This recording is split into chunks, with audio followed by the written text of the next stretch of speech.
কি বলছেন? এবার খাবার পাই তো কোয়াগরে কি আছে মরে যাবে বকরি চোখে 10 বিঘা ওই তুমি শোনে চুপ করেন আপনার ছাগলের সমস্যা বলেন দেন বাকি সমস্যা চুপ করেন এক বেবাইতে রাত করার খাই না আচ্ছা ঠিক আছে ছাগল ধরো এইভাবে ছাগল ধরো হবে না,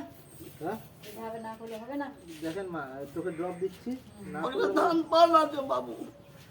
আমাকে না চাইলে খাবো আরে এরকম বেবাই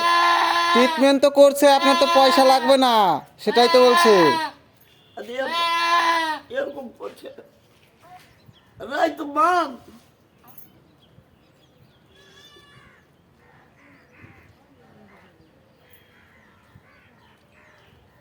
বাচ্চা গোলা সুন্দরী হয়েছে মা দুটা কাশি বাড়ি খাওয়া দাওয়া কম করছে কম করছে কি মুখি লাগাই না ঠিক আছে ওঠে লাগছে